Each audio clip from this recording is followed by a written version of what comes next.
My name is Walter McLean.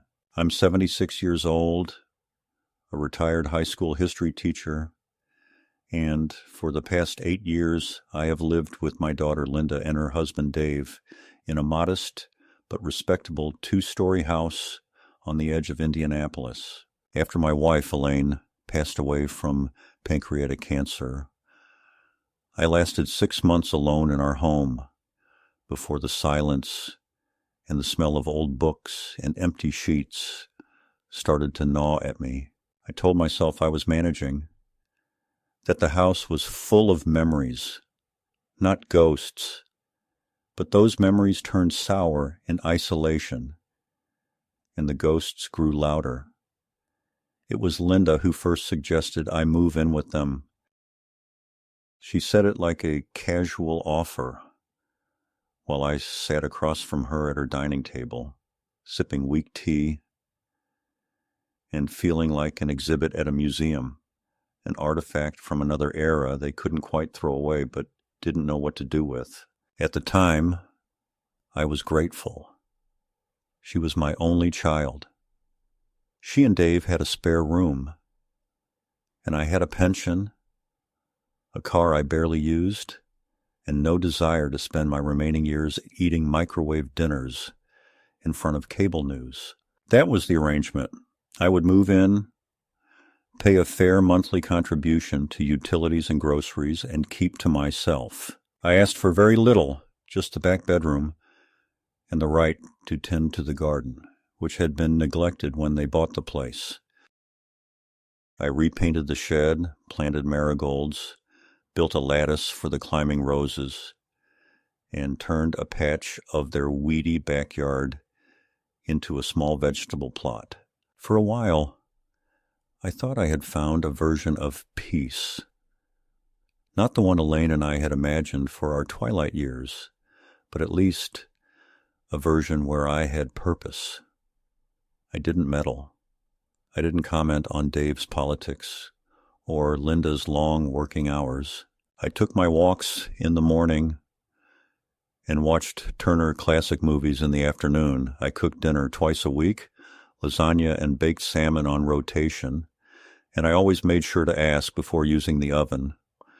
Linda would sometimes call me, sweetly, Mr. History, in front of her friends, a callback to the way her classmates used to refer to me, and I played along, even if the nickname felt condescending now. But little by little, the air began to shift. It wasn't a sudden change. There were no arguments, no outbursts, just a quiet erosion of warmth.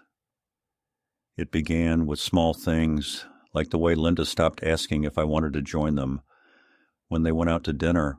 She started locking the liquor cabinet, which she used to leave open. Dave, once chatty and full of jokes, became curt, always on a call or heading out whenever I entered a room. I started noticing the subtle pauses in conversation when I came downstairs, the way their tone shifted into something falsely cheerful. I told myself I was imagining it, that people change, that families settle into new rhythms. But then came the incident with the thermostat. It was mid-November, and I woke up shivering. I went to adjust the heat, only to find a note taped over the controls. Do not touch. Set for efficiency. I said nothing, wrapped myself in an extra sweater, and kept to my room. The room itself was modest. A full-sized bed, a writing desk, a small bookshelf where I kept Elaine's old copy of Middlemarch, a few Lincoln biographies, and my teaching binders that I couldn't bring myself to throw away. There was one window facing the back garden, and I liked to sit there in the afternoons with a cup of black coffee, watching squirrels scatter and birds gather on the feeder I'd nailed to the oak tree. That little corner of the house felt like my last piece of territory, my trench in the war of quiet withdrawal. Linda never raised her voice. She didn't need to. She was always pleasant in that strained managerial tone people use with difficult customers. She'd knock on my door to tell me they'd be out late or that the house cleaners were coming, and I should try not to be in the way. One afternoon, she mentioned that her cat, Mr. Biscuit, was getting anxious and might need a space of his own. I thought nothing of it. The cat was a neurotic Maine Coon with digestive issues and a taste for expensive kibble. He hated me and made a show of it, yowling when I entered a room and scratching at the door if I left it open a crack. I kept my distance. Despite everything, I clung to the hope that I was still part of the family.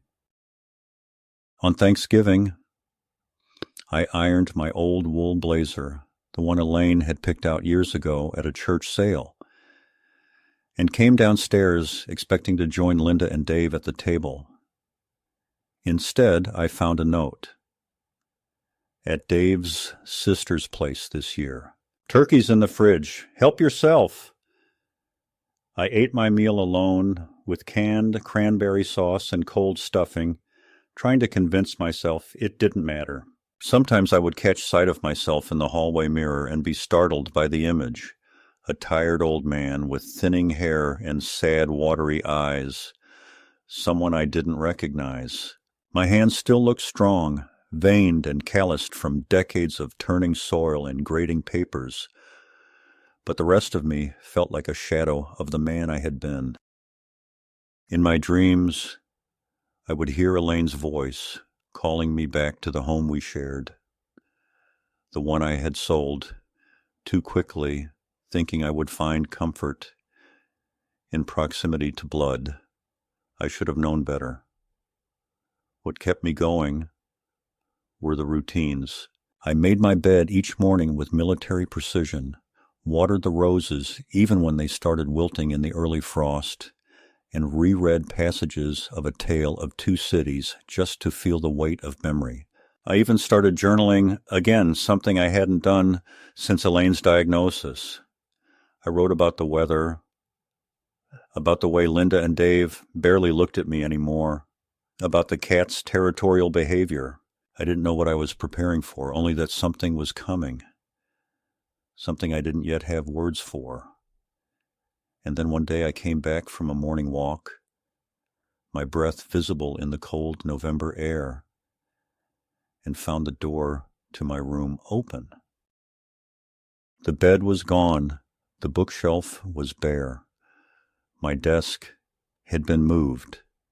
In its place, a plush cat tree stood in the center of the room, surrounded by new furniture, including a custom-built litter box enclosure and a set of designer food bowls. Mr. Biscuit sat there proudly, blinking slowly at me like a monarch surveying his throne. I called out to Linda, and she appeared at the top of the stairs, holding a mug of coffee, her expression placid and unreadable. "Oh, you're back," she said lightly, as if nothing was amiss. "We moved your things downstairs. The basement will be quieter for you." That moment, that single, cold-blooded sentence, was when I understood. I wasn't family. I wasn't even a guest. I was an inconvenience, a placeholder. They had given my room to the cat. I stood there for a long time, not moving, not speaking, staring into the room that had once held the last remnants of my dignity, now transformed into a feline sanctuary with expensive rugs, scratch posts, and soft lighting from a dimmable lamp I didn't recognize. The air smelled faintly of lavender-scented litter, and Mr. Biscuit, sprawled in the center like a smug heir to a throne he hadn't earned, stretched his limbs languidly before curling back into a nap. My books were gone.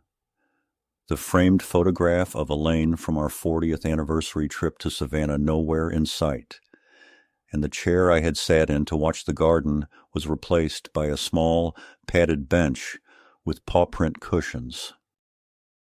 Something cold settled into my chest as I heard Linda coming down the stairs behind me, her steps slow and deliberate, the clink of her coffee spoon against the ceramic mug announcing her presence before her voice did. "Dad," she said, not with apology, but with that tight, upward inflection of someone delivering news they'd rehearsed 100 times in the mirror. "We didn't think you'd be back so soon. Dave and I talked about it, and we just think it's better this way, for everyone." I didn't answer her. I couldn't. My eyes were still on the bare space where my bed had stood, where I had sat every evening reading or writing in my journal, where I had kept my slippers aligned neatly and folded my sweaters with the care of someone who still believed in the rituals of order. That space now held a litter box. Linda took a sip of her coffee and continued as if we were in the middle of a conversation. "The basement is all yours. We cleaned it up yesterday. Put your boxes down there. Even brought down the recliner from the garage. You always said you liked that chair. There's more space, and it's quieter. Mr. Biscuit's been so nervous lately, and he needs a peaceful environment. He's got a sensitive system, you know." I finally turned to look at her, and for the first time, I noticed something different in her eyes. Not cruelty exactly, but a kind of resolute detachment. The expression of someone who has already moved on from you emotionally and is now simply managing the logistics. She didn't see me anymore, not as a father, not even as a person, but as a variable, an object to be relocated for maximum convenience. "I see," I said, my voice low and unfamiliar, even to myself. "And the decision was made? When?" Linda shrugged. "Well, we've been thinking about it for a while. Mr. Biscuit hasn't been sleeping well. And you know, cats pick up on stress. Plus, you're up so early every morning. It disturbs his rhythm. Dave said it's not healthy for him to be startled by footsteps at dawn." She paused to take another sip, as though the logic of her justification was sound and needed no further elaboration. "The basement's warmer now. We added a space heater, and I put your slippers right by the bed. You'll see, it's actually kind of cozy." It occurred to me then that she had used the same tone of voice when explaining to her children years ago why their goldfish had gone to live on a farm, or why they couldn't bring their stuffed animals to school, a tone reserved for smoothing over small tragedies. Except this one wasn't small, and it wasn't a misunderstanding. This was calculated, thought out, executed. When I descended the stairs to the basement that afternoon, it felt like entering a crypt. The space was cleaner than I remembered. Swept floors, a thin rug laid across the concrete, and the old recliner I had once used for napping in the garage, now positioned next to a small plastic nightstand that looked borrowed from a college dorm. A single lamp with a cracked shade provided the only light. There was no window. The air was dense and stale, smelling faintly of paint and something sour in the far corner where a laundry machine sat humming. My suitcase was propped neatly against the wall, zipped up as if someone had packed it on my behalf. I sat in the recliner and tried to piece it together. How this had happened. Why it had come to this. I had never been a demanding man. I had never raised my voice to Linda, never forced my way into their decisions, never insisted on more space, more time, more attention. I thought that by being small and quiet and cooperative, I would be allowed to stay, to exist. But it turns out that silence doesn't earn you a place. It just makes it easier for people to erase you.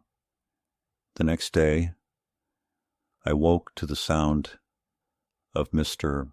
Biscuit crying upstairs, his high-pitched yowls echoing through the floorboards like some cruel symphony of victory. I got up slowly, knees stiff, and shuffled toward the stairs.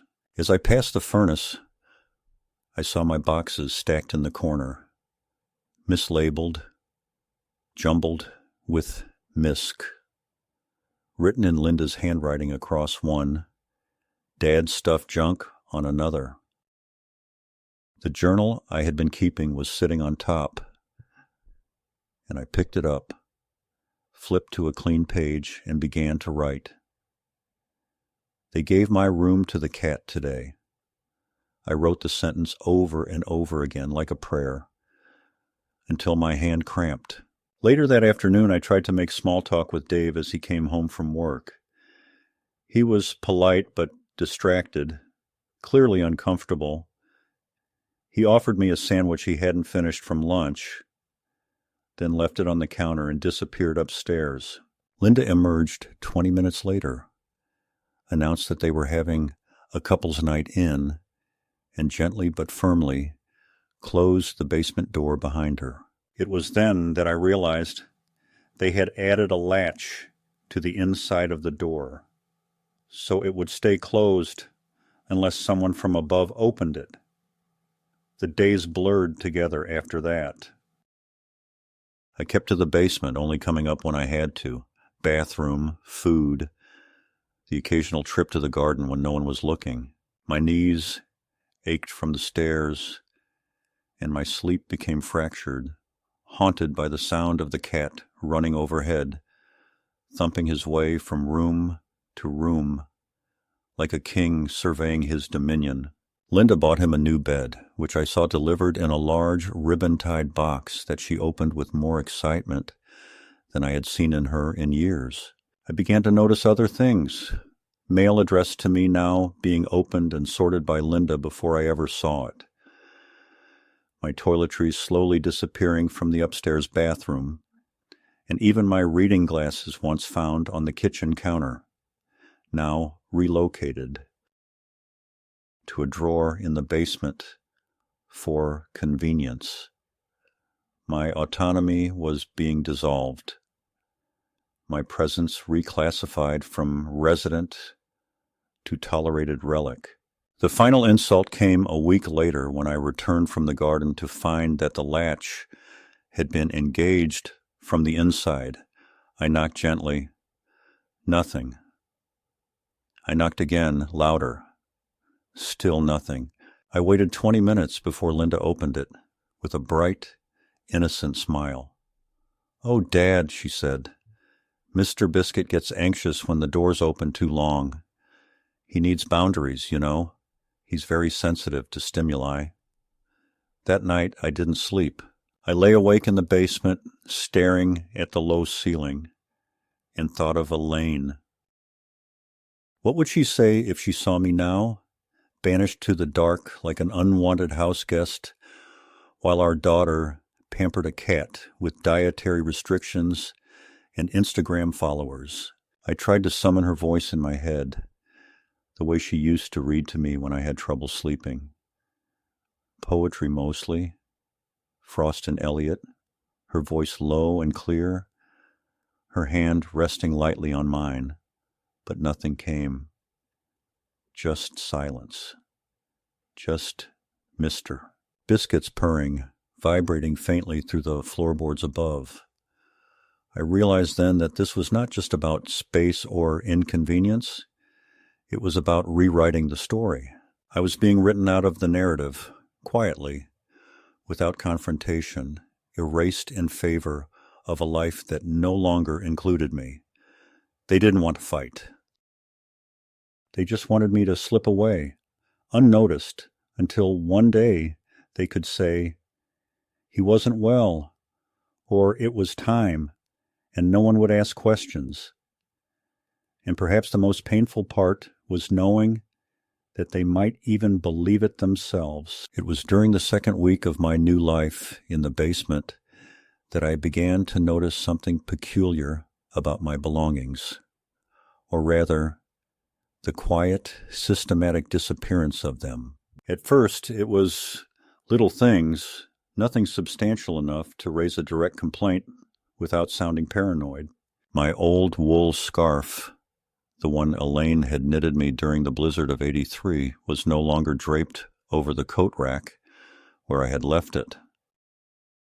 When I asked Linda about it, she waved her hand dismissively and said she had packed away all winter accessories in a storage bin to declutter. I asked her where that bin was, and she shrugged, saying she thought Dave had moved it to the garage. Dave, when I asked him later, said he had no idea what I was talking about. That was the beginning. A scarf, a small detail.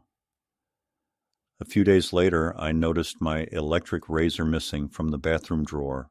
When I asked Linda, she said they'd been reorganizing and that she'd bought me a new disposable set for ease of use. I opened the package and stared at the flimsy plastic razors, the kind you find in motel rooms. They tore at my skin and left my face patchy and burning. When I tried to go upstairs to use the master bathroom, the one I used occasionally in the early mornings, when the downstairs was occupied, I found the door locked. Linda claimed it had always been that way. She smiled like it was nothing, like I was imagining the dozen mornings I'd brushed my teeth there before Dave even got out of bed. Bit by bit, I began to feel as if the house was shrinking around me, its walls quietly rearranging themselves to push me toward the door. The basement, once a temporary relocation, had now become a permanent exile. Linda started referring to it as your level, like I had been assigned a station on a cruise ship. She even printed a label, Dad's level, and taped it to the door that led to the basement stairs. I stared at the piece of paper for a long time, wondering whether to rip it down. But something in me recoiled from the drama. I had not yet accepted that I was being removed from the household. I was still clinging to the illusion that I was part of it. The worst of it was not the space itself, but the way they spoke about me when they thought I couldn't hear. It started with whispers from the kitchen, muffled voices behind thin drywall. One evening, while standing at the foot of the stairs with a basket of laundry, I caught Dave saying something that stopped me cold. I mean, how long is this supposed to go on? He's not getting any younger. He barely talks to anyone. It's like having a ghost in the house. Linda murmured something in response, too soft to catch, and then Dave chuckled. The cat's got more personality than he does. At least Mr. Biscuit purrs. There was laughter. Her laugh. My daughter's laugh. I stood there holding the basket, waiting for the sting to pass. It didn't. The next day, I found my gardening tools, stacked in a cardboard box near the garage door. We had to make space, Linda explained. We're redoing the backyard. Dave wants to put in a fire pit and some lounge furniture. I asked what would happen to the garden, the tomatoes, the herbs, the small row of snapdragons I had nurtured since spring. Well, she said, avoiding my eyes, we're simplifying. Less upkeep, you know. Besides, the cat keeps digging around the plants. It's not safe for him.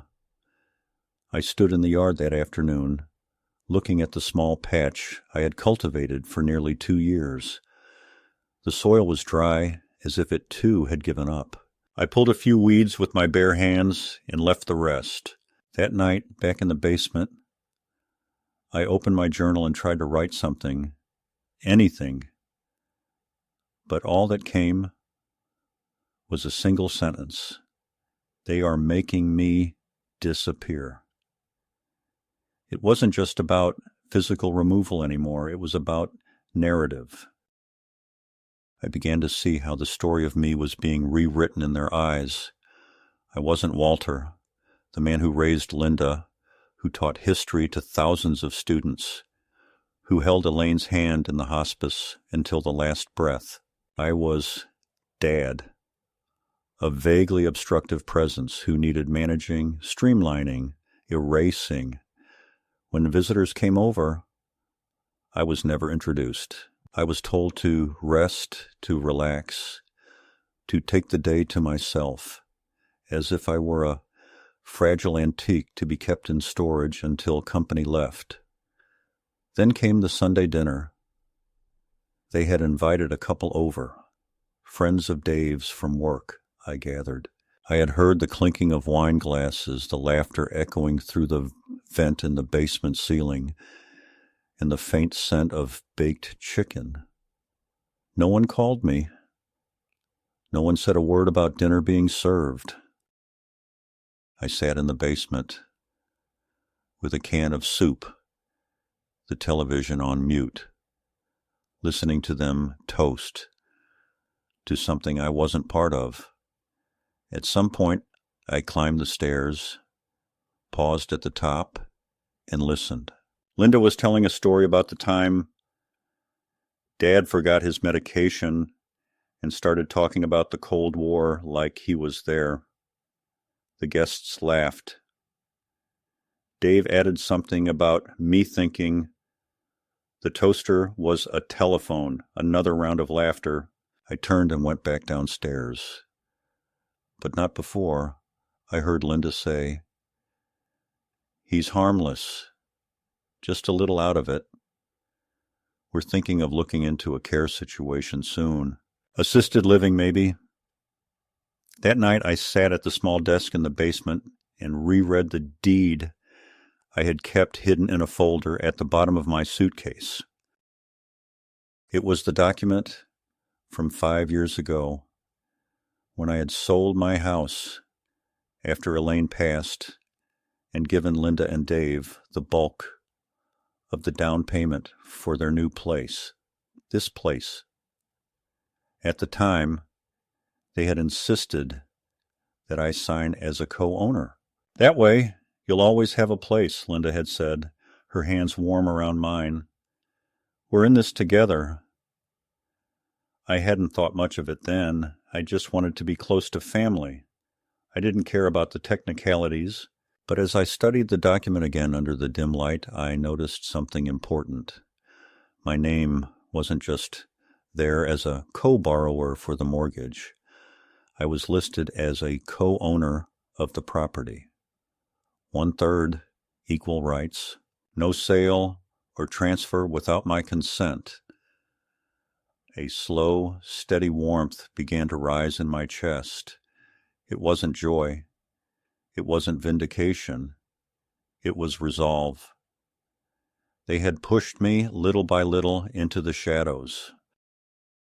They had fed me lies, covered it with polite smiles, and thought I would accept it. But I had rights. I had legal ground. And most of all, I had clarity. This wasn't just about a room. It wasn't about a cat. It was about dignity, about being seen. The next morning I made an appointment with a lawyer, a quiet man named Halverson, recommended by an old colleague from the school district. I took the bus across town, a small leather folder in my lap the entire ride. I didn't tell Linda. I didn't need to. When I arrived, I handed Halverson the deed and told him my story. He listened without interrupting, his eyes narrowing only slightly when I mentioned the relocation to the basement.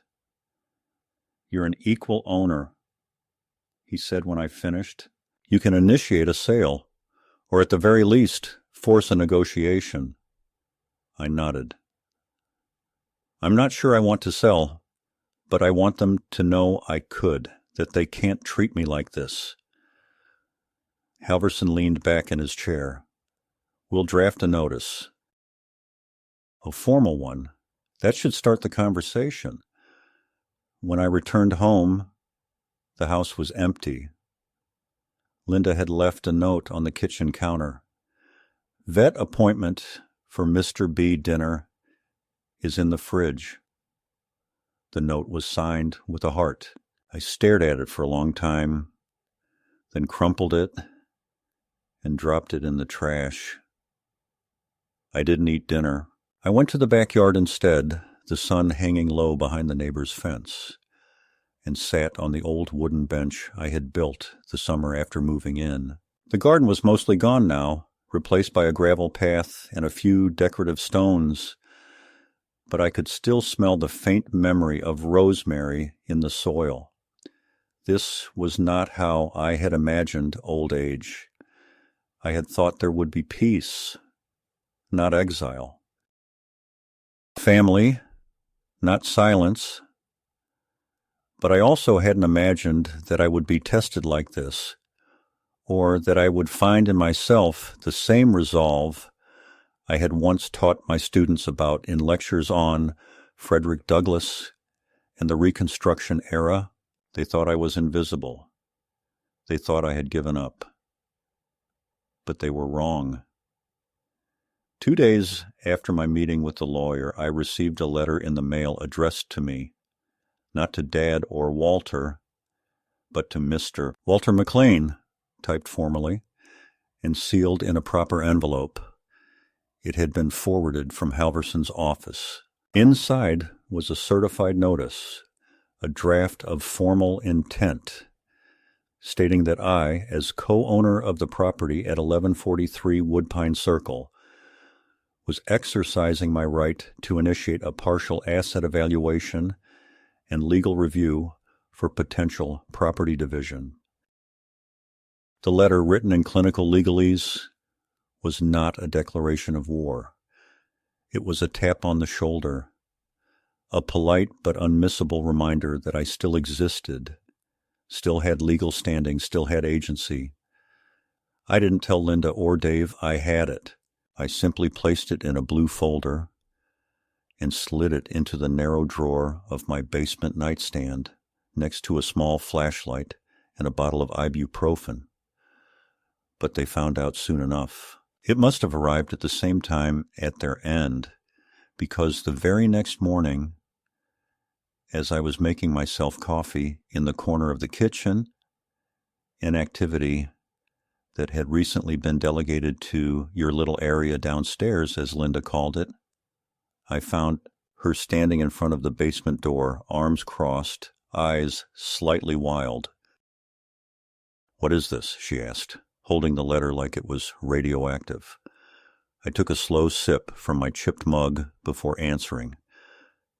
"It's a notice of ownership clarification. From my attorney." Her voice rose a little too quickly, too shrill to pass as composed. "Ownership? Clarification? What are you talking about? What attorney?" "I met with Mr. Halverson. He helped me review the deed you and Dave had me sign when I moved in." Linda laughed, but it was short and without humor. "Oh my God, Dad, you're not seriously thinking—" "I'm not thinking anything yet," I interrupted. "I'm simply establishing the facts." Her face twisted with something I hadn't seen since she was a teenager, an anger she tried to pass off as frustration, but which had that old petty undertone of being caught red-handed. "You're making a huge mistake," she said, her tone hardening. "You don't understand what you're doing. This isn't just some game. You're threatening everything we've built." I let the words hang for a moment before replying. "Am I? I asked quietly, because from where I sit, I've been treated like a squatter in a house I helped pay for. I've been moved into a basement. My belongings have been taken or thrown out. I've been lied about to guests, shut out of dinners, locked out of rooms, and now I hear you're planning to look into assisted living for me. Linda's expression faltered for the briefest of moments before she recovered. We're worried about you, Dad. That's all. You've been forgetful, withdrawn. You barely talk anymore. You're not yourself. I'm exactly myself, I said, my voice low but steady. I'm just not the version of me that rolls over when you make decisions about my life behind my back. She stepped forward, lowering her voice, trying to contain her rage inside a whisper. You really want to start a legal fight with your own daughter? You want to drag us through court? I didn't answer that. I simply turned, walked past her, and descended the stairs to my level. That evening, the atmosphere in the house changed. Dave barely looked at me during dinner, and Linda was tight-lipped, smiling too widely, pouring too much wine. There was tension in the way their forks clinked against the plates, in the low hum of the television they didn't appear to be watching. I stayed in the basement that night, reading the letter again by the dim light, then slipping it back into the drawer, realizing this moment was the pivot. Everything before had been quiet erosion, little humiliations. But now the lines had been drawn. The war had gone from passive to active. The tension wasn't just emotional anymore. It was strategic. The next morning, I found my checking account had been locked. I went to the bank in person. The clerk, a young woman with tired eyes, politely informed me that the joint access permissions had been temporarily updated due to a fraud concern.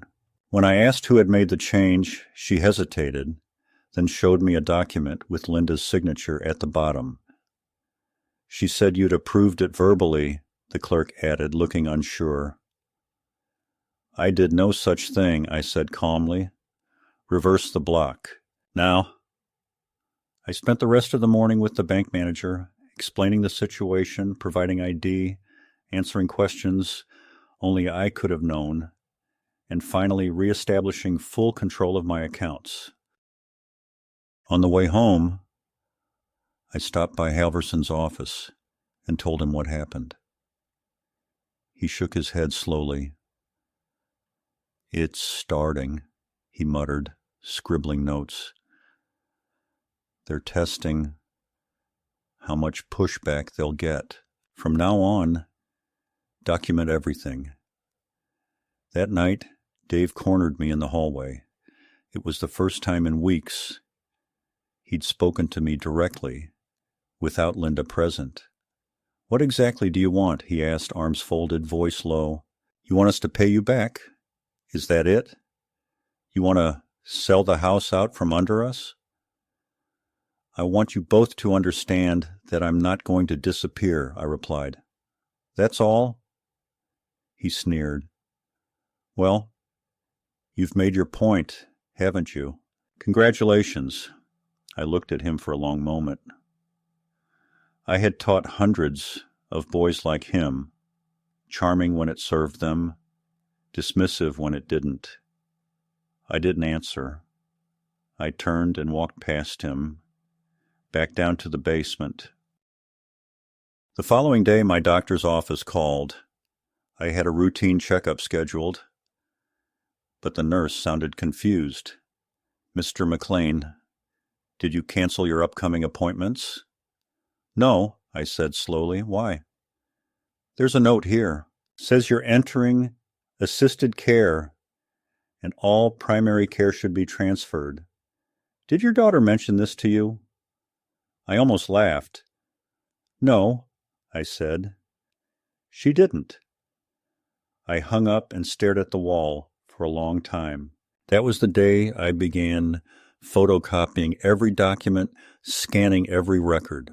I called my insurance company, Social Security, my pension administrator, and instructed them to revoke any third-party access that wasn't explicitly authorized in writing by me.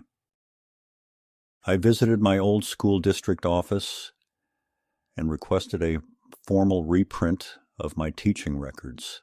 I wanted to be ready. For what, I wasn't entirely sure, but I knew something was coming. And then it did. A week later, I found a note taped to the refrigerator. In Linda's handwriting, it said, "We'll be away for a few days. Conference in Nashville. Please feed Mr. B and keep the house locked." They were gone.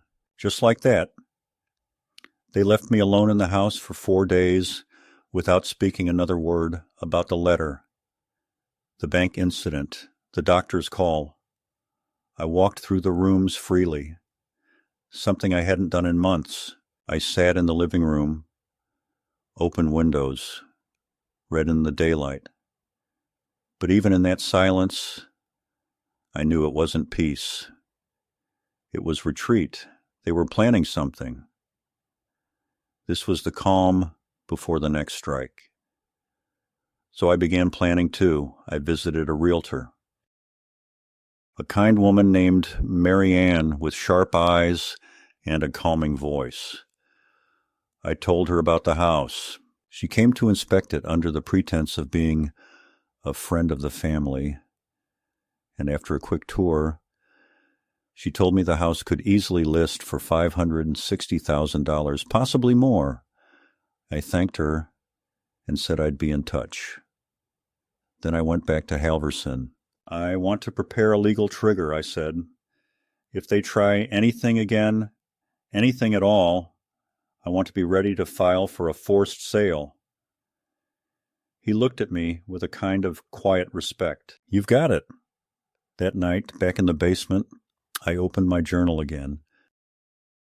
I flipped past the old entries, past the page where I'd first written about the cat taking my room, past the stories of the scarf, the garden, the basement, and stopped on a new page. In large, clear handwriting, I wrote, "They tried to erase me." I remembered who I was. They came back from their trip 3 days later, entering the house with an energy that was unmistakably manufactured, too loud, too bright, too normal to be genuine. I was sitting in the kitchen when they walked through the door, suitcases rolling behind them, sunglasses still perched on their heads despite the overcast sky. Linda paused when she saw me sitting at the table with a book open in front of me and a cup of tea in hand. Dave didn't say anything. He kept walking toward the hallway, his mouth drawn in a tight line. Linda, ever the actress when it suited her, put on a smile so exaggerated it bordered on satire. "Hey, Dad, we're back. How is everything here? Mr. Biscuit okay? Nothing burned down?" Her voice was high-pitched and falsely cheerful, a tone she reserved for uncomfortable social functions and forced phone calls to distant relatives. I looked up from my book slowly, met her gaze, and gave a small nod. "Everything was fine," I said. "House is still standing, cat's alive, no fires, no lawsuits, yet." The last word lingered in the air longer than I intended, and I could see it land. Her smile tightened. Later that night, I heard them arguing behind the closed door of their bedroom. I couldn't make out every word, but enough phrases reached me through the paper-thin walls. "He's not backing down. This is going to get ugly. You said he wouldn't do anything. We need to act fast."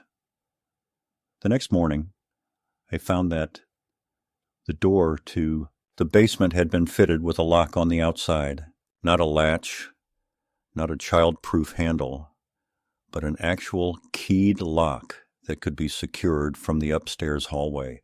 When I asked Linda about it, she claimed it was for safety, that sometimes you leave the door open and it swings, that the cat keeps going down there and getting lost.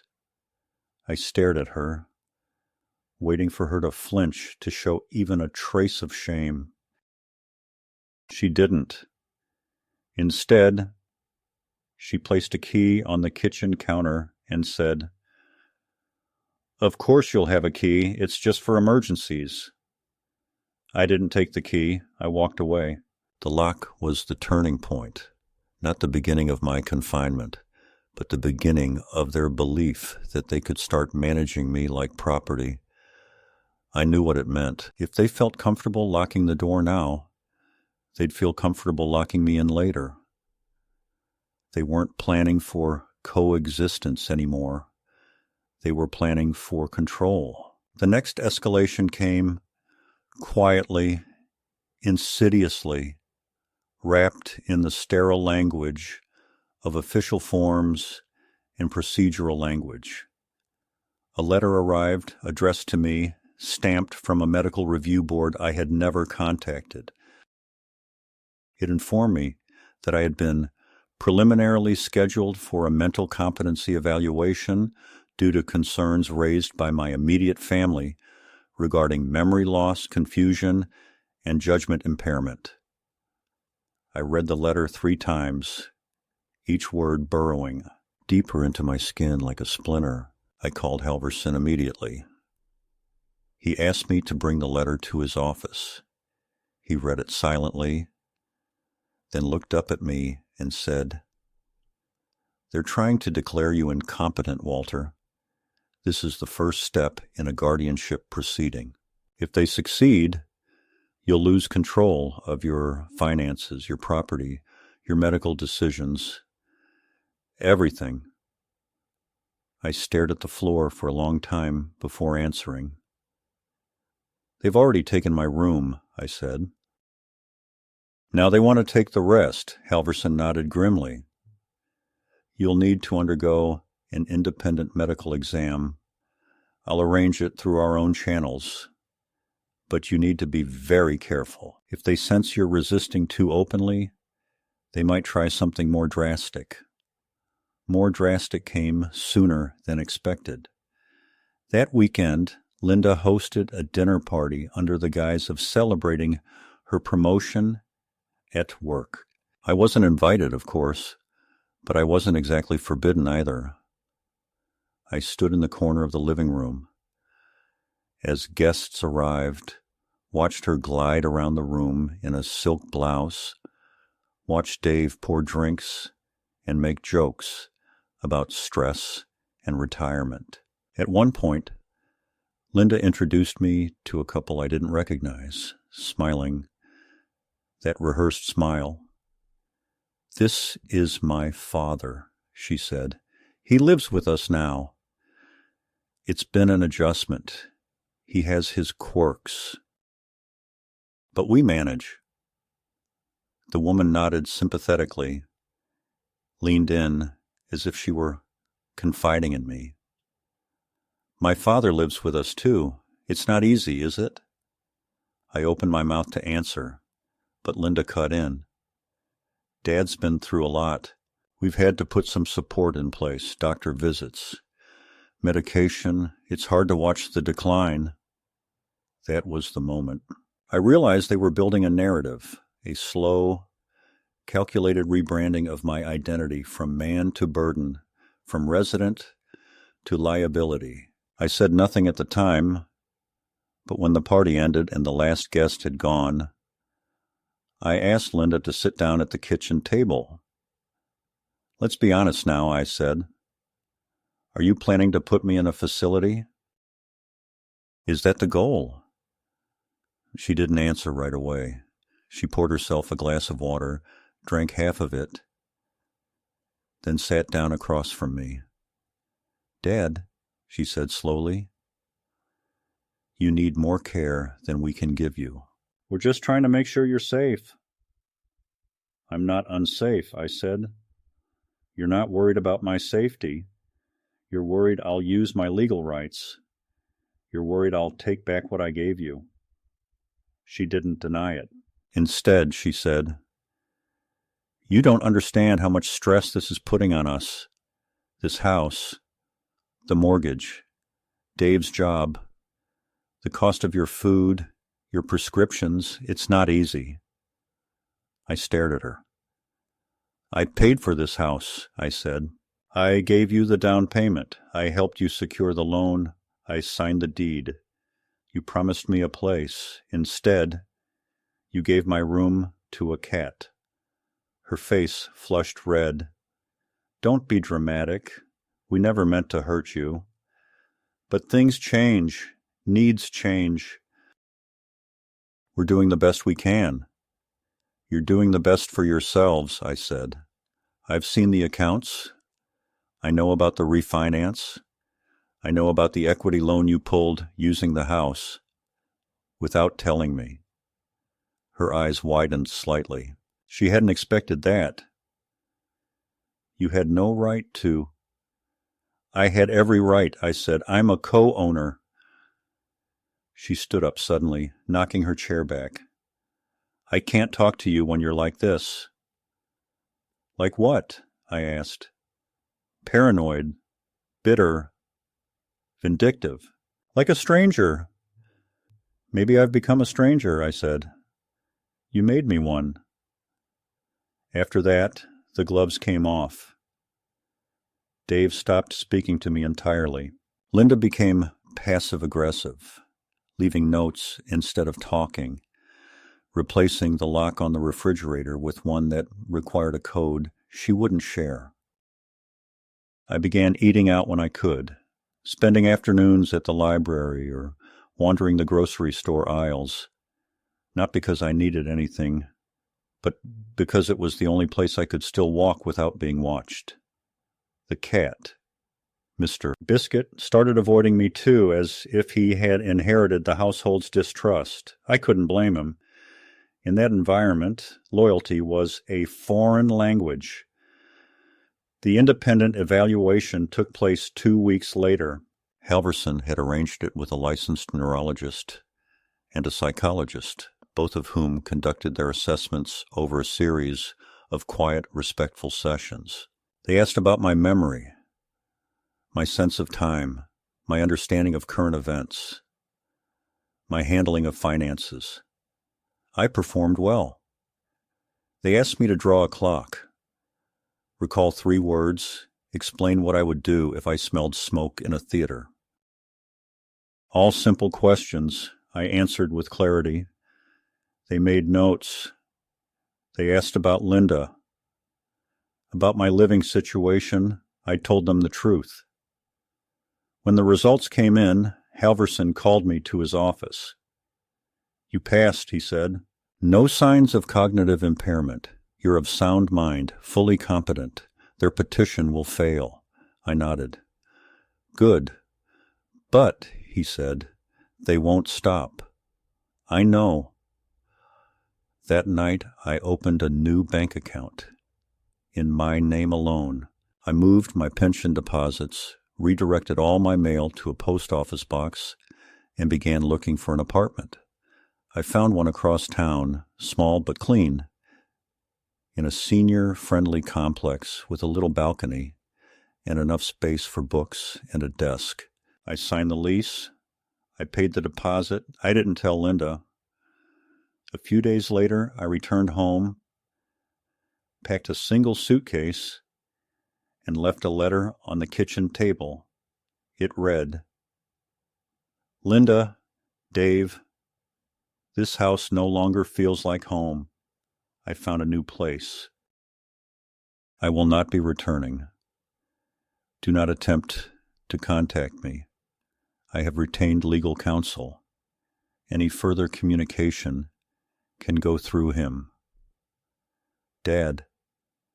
I didn't look back when I walked out the door. I didn't say goodbye to the cat. I didn't pause on the porch I had helped repair, or glance at the flower bed I had once filled with daisies. I walked down the sidewalk with my suitcase rolling behind me, stepped into a cab, and left that part of my life behind. I was no longer an invisible old man in a locked basement. I was Walter McLean, and I was taking my life back.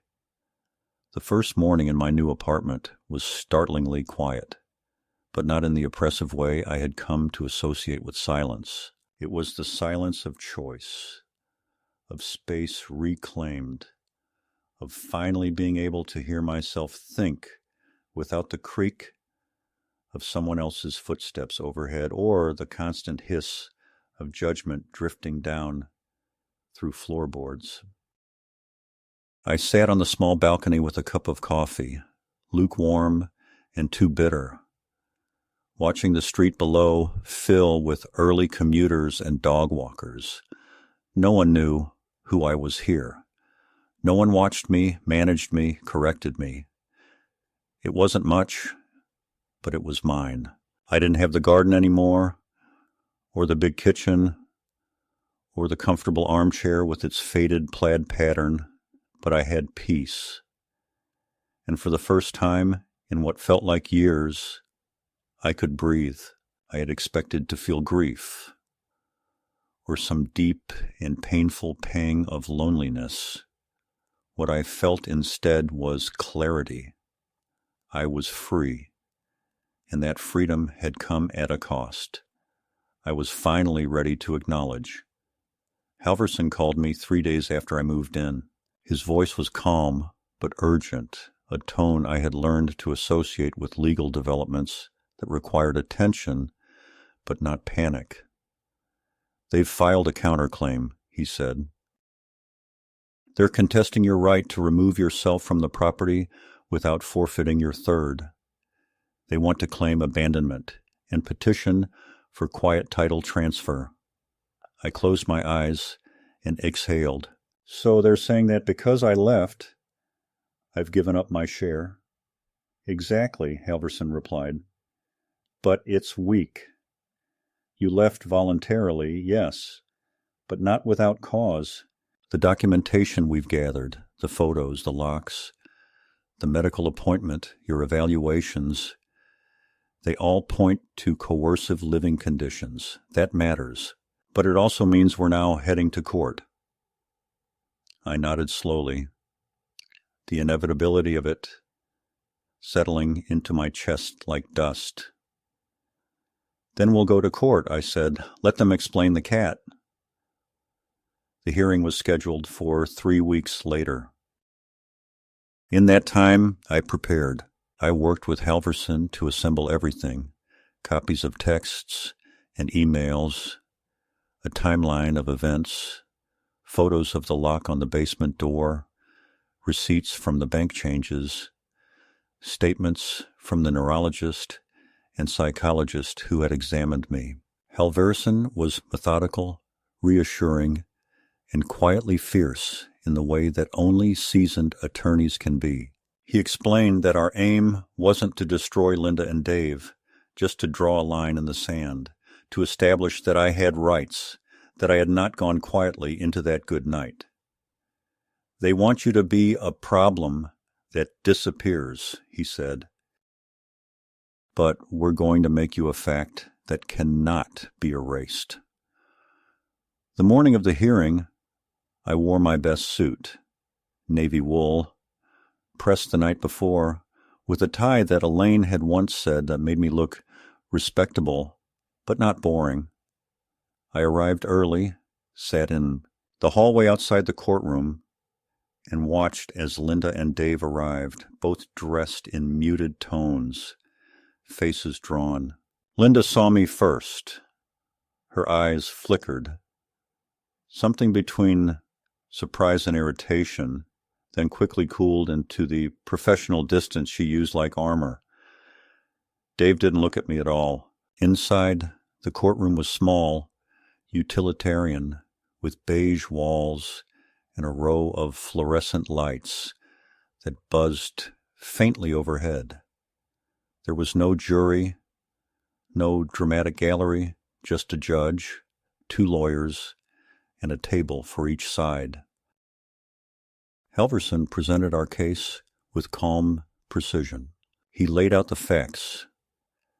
My name on the deed, my financial contributions to the purchase of the home, the conditions under which I had been living, the attempt to revoke my financial access, the unauthorized guardianship actions, and finally, the installation of physical barriers designed to isolate me from the rest of the house.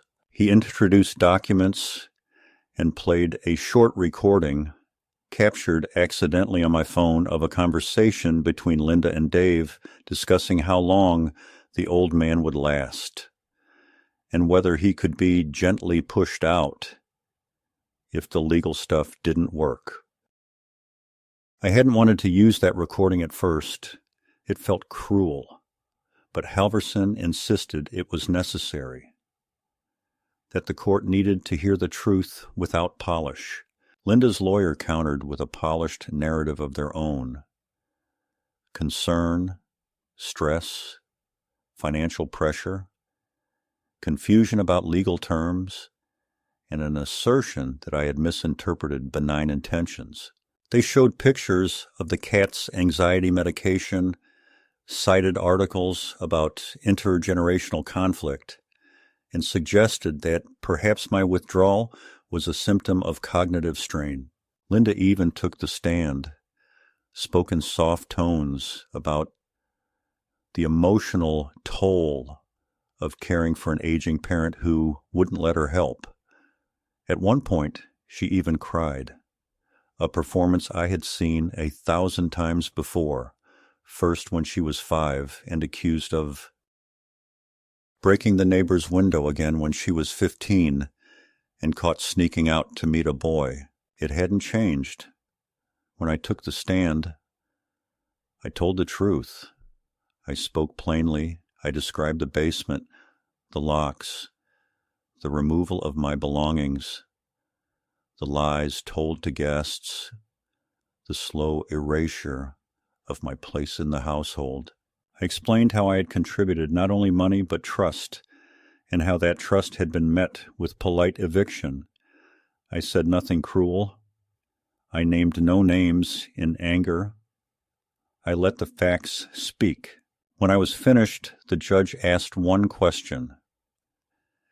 Do you wish to retain your ownership stake, Mr. McLean, or are you seeking to divest it entirely? I thought for a moment, then said, I wish to retain it for now. But I want it recognized that I am no longer a resident, not by my choice, but by theirs, and that my rights as co-owner are not void just because I was made unwelcome. The judge nodded. A week later, we received the ruling. I was upheld as co-owner with full rights to participate in any sale, refinancing, or structural change to the property. The claim of abandonment was dismissed. The quiet title petition was denied. Furthermore, the court acknowledged the inappropriate and unilateral actions taken by Linda and Dave to restrict my movement and access within the home. It wasn't a criminal judgment. No one was punished. But the record now reflected the truth. I had not disappeared. I had not surrendered. And the house, in part, still belonged to me. That same evening, I received a voicemail from Linda. Her voice was flat, controlled, but there was a tremor beneath the words. Dad, I don't know what you think this proves. You got what you wanted. Congratulations. I hope it makes you feel powerful. I didn't return the call.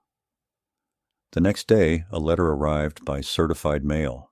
It was a formal offer to buy out my share of the house, below market value, unsigned, with a blank line for my signature. I passed it to Halverson, who smiled and tossed it in the shredder. "We wait," he said. "When they realize you're serious, the number will rise." Over the following weeks, I received 3 more offers, each higher than the last. The final one came with an apology letter from Linda. Short, vague, emotionally restrained. "I'm sorry things got so out of hand. We didn't mean to hurt you. I hope we can move past this. Please consider the new offer. It's generous." The amount was fair.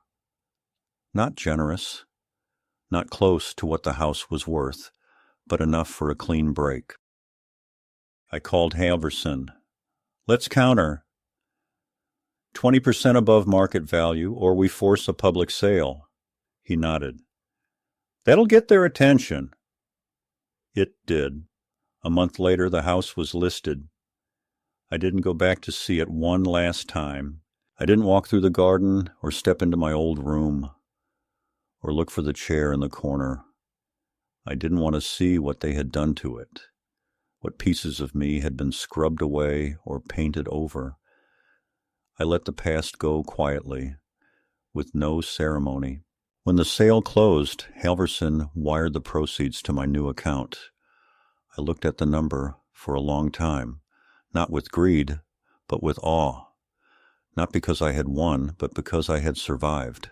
I stood on the balcony that night, watching the stars emerge one by one, and thought of Elaine, her laugh, her steadiness, the way she always knew when something had shifted in the house before I did. I imagined her sitting beside me, hand resting on mine, and I whispered into the night, "We're okay now. It's over." And though I was alone, I didn't feel alone, not anymore. In the months that followed the sale of the house, I settled into a rhythm that felt unfamiliar at first, but slowly began to stitch itself into something resembling a life. My apartment, modest and spare, began to take on the shape of me. My books arranged carefully on a new shelf, photographs of Elaine and I in silver frames along the mantelpiece, my teaching certificates and letters from former students pinned neatly above my desk. I bought a small table for the balcony, planted herbs in pots, basil, thyme, a single struggling tomato vine, and found comfort in their steady, silent growth. I resumed walking each morning, rising before the sun and making my way through the quiet streets before the world woke up. Not because I had somewhere to be, but because I could, and because I no longer feared coming home to a locked door or a note telling me where I could and could not go. There was no basement anymore, no hierarchy of floors, just rooms that were mine, walls that held only my voice, windows that framed only my view. Linda reached out once more, a few weeks after the final wire transfer cleared. She sent a card through the mail, pale blue with a watercolor painting of a willow tree on the front. Inside, in her careful handwriting, she wrote, "Dad, I hope you're doing well. I'm sorry for everything that happened. I wish it had been different. Maybe in time we can talk." Linda, I stared at the card for a long time. There was no return address, though the postmark was local. I didn't respond. I placed the card in a drawer with a few other things I wasn't ready to throw away. Elaine's last letter to me, a photo of Linda at age 7 with a popsicle stain on her chin, and the first journal I had started when I moved into their home. I wasn't angry anymore, not in the way I had been. What remained wasn't rage, but a kind of cool, tempered sorrow, the kind that settles in the bones when you realize something you loved has transformed into something you no longer recognize. I didn't hate her. I didn't even resent her. I simply understood that she had made her choices, and I had made mine, and that the damage between us wasn't something that could be undone with a card. I saw Dave once, by chance, at a grocery store not far from where I used to live. He didn't notice me at first. He was in the frozen food section, staring blankly at a wall of pizzas, muttering something into his phone. I watched him for a moment, then turned down another aisle before he could see me. There was nothing to say. We had nothing left to negotiate.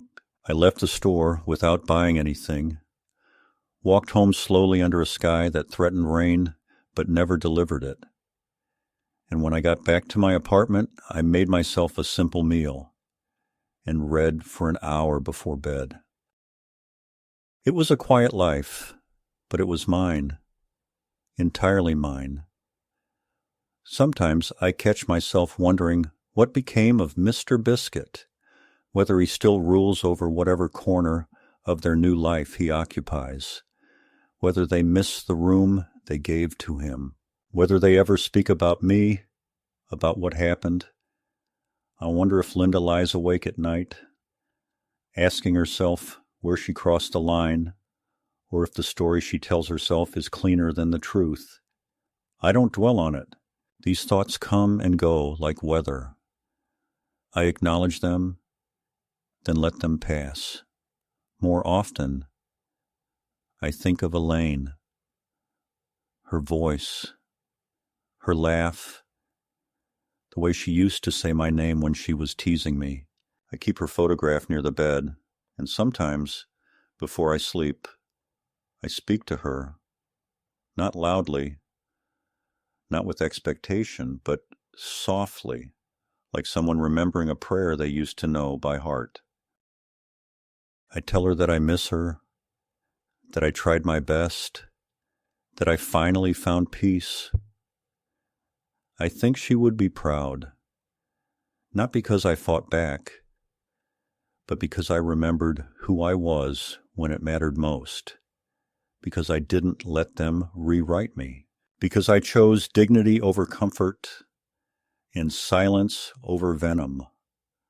I started volunteering at the library down the street, helping with adult literacy classes. Most of the students are younger than me, immigrants or working men and women trying to find new ground in unfamiliar territory. They call me Mr. Walt and ask questions with an earnestness that reminds me of my early teaching days. I don't tell them much about my past. I don't talk about the house or the cat or the daughter who forgot how to love without conditions. I simply show up, open the books, and help them sound out the words. It feels good to be needed for something simple, something human. It feels good to be seen. One evening, after class, one of the students asked me what I did before this. I paused for a moment, unsure how to answer. I was a history teacher, I said finally. And for a while, I forgot what that meant. He smiled and nodded, not pressing for more, and that was enough. Because in that moment, I realized I hadn't just escaped a basement or reclaimed a deed. I had found my way back to the center of my own life, the long road back to myself. Now, when I wake each morning, I sit by the window and sip my coffee in silence. The world outside moves at its own pace, uncaring and unburdened by the quiet trials of men like me. But here, in this small corner of it, I remember what it is to live with intention, to choose the terms of your own existence, even if no one else understands them. I am not bitter. I am not broken. I am not finished. I am home.